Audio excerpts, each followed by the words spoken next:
PSG walks into Emirates Stadium and comes out with a 1-0 victory in an absolutely entertaining match. Still 90 minutes left to be played at Parc des Princes, but so far, advantage PSG. And what a tight match it was, just as anticipated, just as advertised. It was Dembele's shin that was the ultimate difference in the 5th minute. PSG 1, Arsenal 0. First of all, what a goal, though. Beautiful drop from Dembele in the midfield.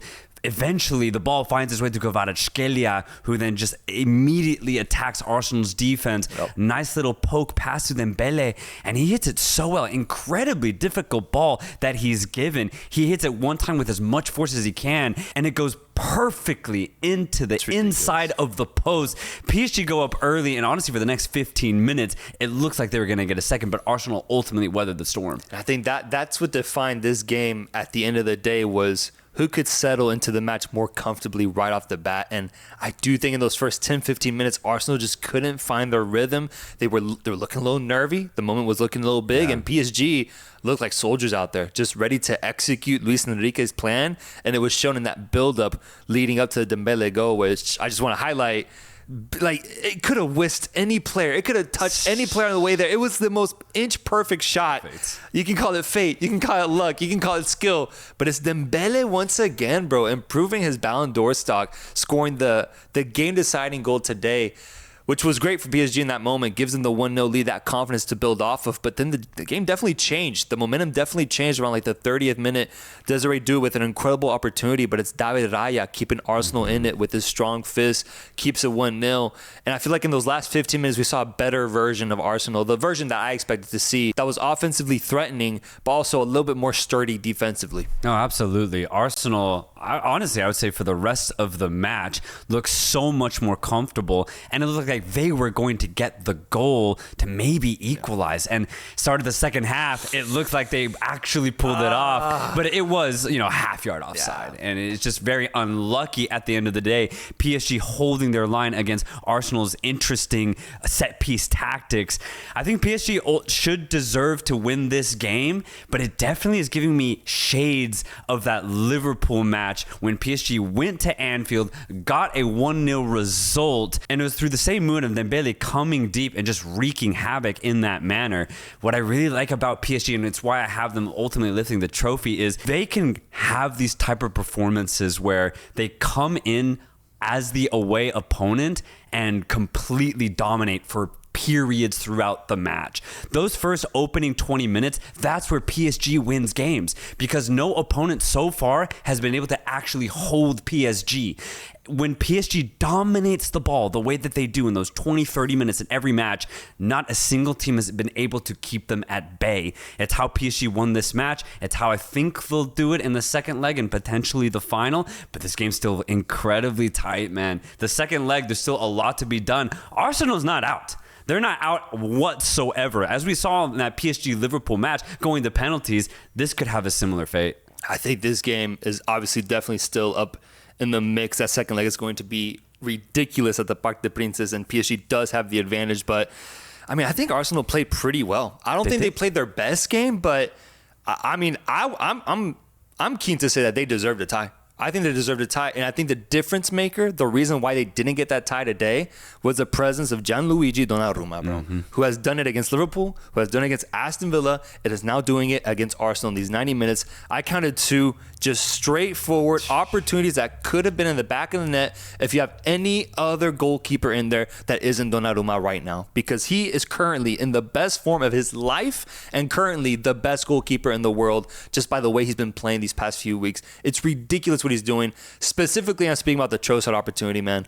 What a shot, low to the ground, over to the side, and somehow, some way, Donnarumma gets down and he saves that opportunity, bro. Like, that's why PSG's defense has been so good in these big moments, why they're able to withstand so much pressure.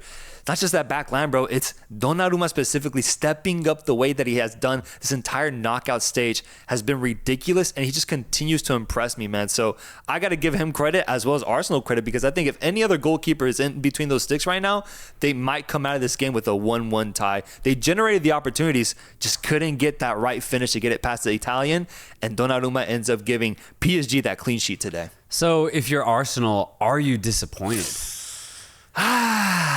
I think you're disappointed, bro, in how open things got in those last 10 minutes, man. This could have been 2-0. This could have easily been 2-0, bro. Bradley Gonzalo Barcola Ramos, should have finished. Bradley Barcola with his opportunity. Ramos hitting the post on a weird toe poke shot. Well, then you think should be that grateful. That part you should be grateful about. Absolutely. Absolutely. But before that, I thought that Arsenal, had they finished those opportunities, would have not been that open that late in the game. So that's why I highlight those moments specifically. But PSG was unable to do in the last minutes, I think, is why it leaves things very wide open going into that second leg, in my opinion. They should have scored that second goal, bro. Yeah, they absolutely I still think Arsenal is very much in this. I do too. So you're not disappointed if you're an Arsenal fan. You're excited about the second leg away in France. You're excited about it. Is there an in-between? Is there an in-between being disappointed and excited? Right. I feel like, bro, this has such a halftime feeling. Yeah, absolutely. I really There's do so much feel left. I can't make a conclusion until I see what happens in those 90 minutes at Parc des Princes, because Arsenal did show that they can score. They can generate the opportunities.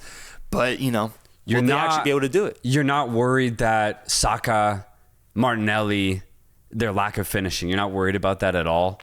Nah, because I think it was incredible goalkeeping more than it was lack of finishing. Yeah. Yeah, I think Donnarumma is that type of goalkeeper right now. He can single-handedly control the outcome of a game. He's done it in 2 legs already. I think that's what we're seeing so far. And I would like to think that they improve, that they realize the situation at hand and, try their best attempt. And what I'm really excited about for Arsenal specifically in the second leg, Partey is going to be back. And I think that's only going to strengthen their ability to hold on to the ball. And we saw in that second half, when Arsenal's on the ball and they're really moving it around, even if Odegaard's not finding that exact pass, when they have sustained offensive possession, the opponent starts to get very stretched, leading to those 2 opportunities that happened against Donnarumma. And I think it's only going to happen even more often if Partey's on the pitch, because I think he was actually a huge miss today, and that's why I think Arsenal took 30-40 minutes to figure it out, since he wasn't on the pitch today. So I'm actually incredibly excited for Arsenal in that second leg, because I think they're only going to be stronger. The only thing that's going to be in the way is their mental attitude on the road. But once Partey's back, Merino back in that 9 position, you can bring Trossard off the bench or in a starting position. I actually think Arsenal's going to have an insane opportunity to take it to PSG in the second leg. No, I agree with that. I do think, though, PSG has the advantage at home, second leg. Momentum is on their side. I want to know your thoughts on this, though, bro, because this is now the second game in a row it's happened, and there's been patterns of it throughout the year. PSG does have a knack of generating 15 to 20 opportunities in the game, but only getting 1 goal. Right. It just happened against Nice, where they lost that game, only got a goal on the board, and they were just constantly on the attack. And, there's just, it's football. Some things just chalk it up to just football. You generate opportunities, and the ball just doesn't go into the back of the net. Specifically with Nice, the goalkeeper had one of the greatest goalkeeping performances I've ever seen. So that might have been a big factor. But still, that doesn't worry you with PSG? You think they just do enough offensively to be able to get by at the end of the day? Or should a team like PSG be finishing off these games? Like today, they should have won 2-0 with those opportunities at the very end. I think PSG, it's actually very similar to Barcelona, where they'll create so many chances, but maybe they only get a goal, as you pointed out. I think the reason why it's okay is because they just overload their opponent. And 99% of the time, it works. Because if it's not Dembele scoring, you have Kvaratskhelia, you have Desiree Dua, you do have Bradley Barcola off the bench. You can count Mendes and Hakimi as goal scorers. And if those guys, those 6 guys that I just named, aren't scoring, you can still probably count on Vitinha, Fabian Ruiz to get 1 goal for you every now and then. So it's not so much about the ability of the individual player for PSG. It really just the conglomerate, the overload that they throw at their opponent. And that's basically what happened today. They should have gotten more goals, but 1 moment of brilliance from Dembele was enough for PSG. And it's worked so far in this season.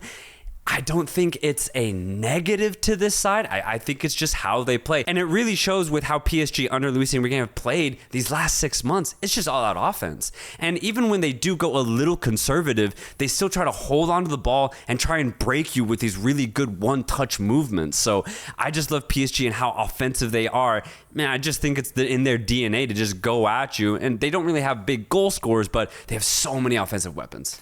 Yeah, I get worried that, getting by on enough once it gets to those late stages. I mean, with Liverpool getting by on enough was getting by on penalties. Getting by on enough with Aston Villa was a goal line clearance from Pacho to keep it from going into extra time. Yeah. If Arsenal does come out them in this second game and makes things very tight, I would like to see PSG do more than enough. Get a clear victory. Get that momentum. Close the game out instead of just really, really tight results, because I watching them today, I mean, PSG is one of the best teams I've seen for sure. I was thinking about, like, you know, prime Manchester City with the options that they have, the offensive weapons, and how many people can get on the board, how many talented wingers and offensive attacks that they can create.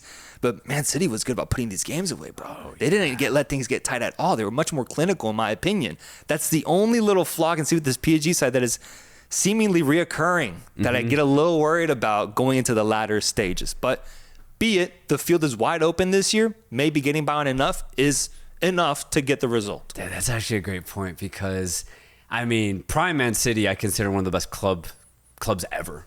And you look at the teams now, every team has a flaw. Arsenal's flaw is they just don't have goal scorers.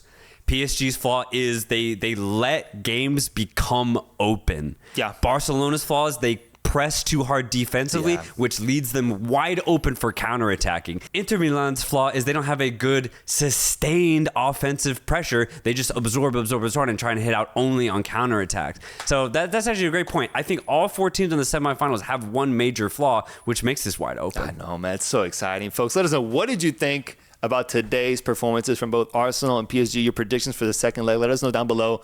Who's the man of the match today? Who's the man of the match? You're going to go Donnarumma? You're going to go Dembele? You're going to go with the midfielders? Dang, that's actually tough. I honestly want to go Donnarumma. Those 2 seasons were incredible. Insane. Especially that second one against Trossard. I could not believe it. So, yeah, I'm going Donnarumma. He kept PSG with the lead here. Yeah, because even if Dembele doesn't score, he earned PSG that clean sheet, bro. Yeah. And that still gives them the advantage going to the second leg had they not scored. Donnarumma, once again, showcasing his skills. I think he had 5 total saves. Let me see real quick. Yeah, 5 total saves today, but big ones, hey, bro. Man. Big ones. Folks, let us know. What did you think? And who's winning the UEFA Champions League? We'll be back tomorrow with our Barca versus Inter Milan reaction. Peace.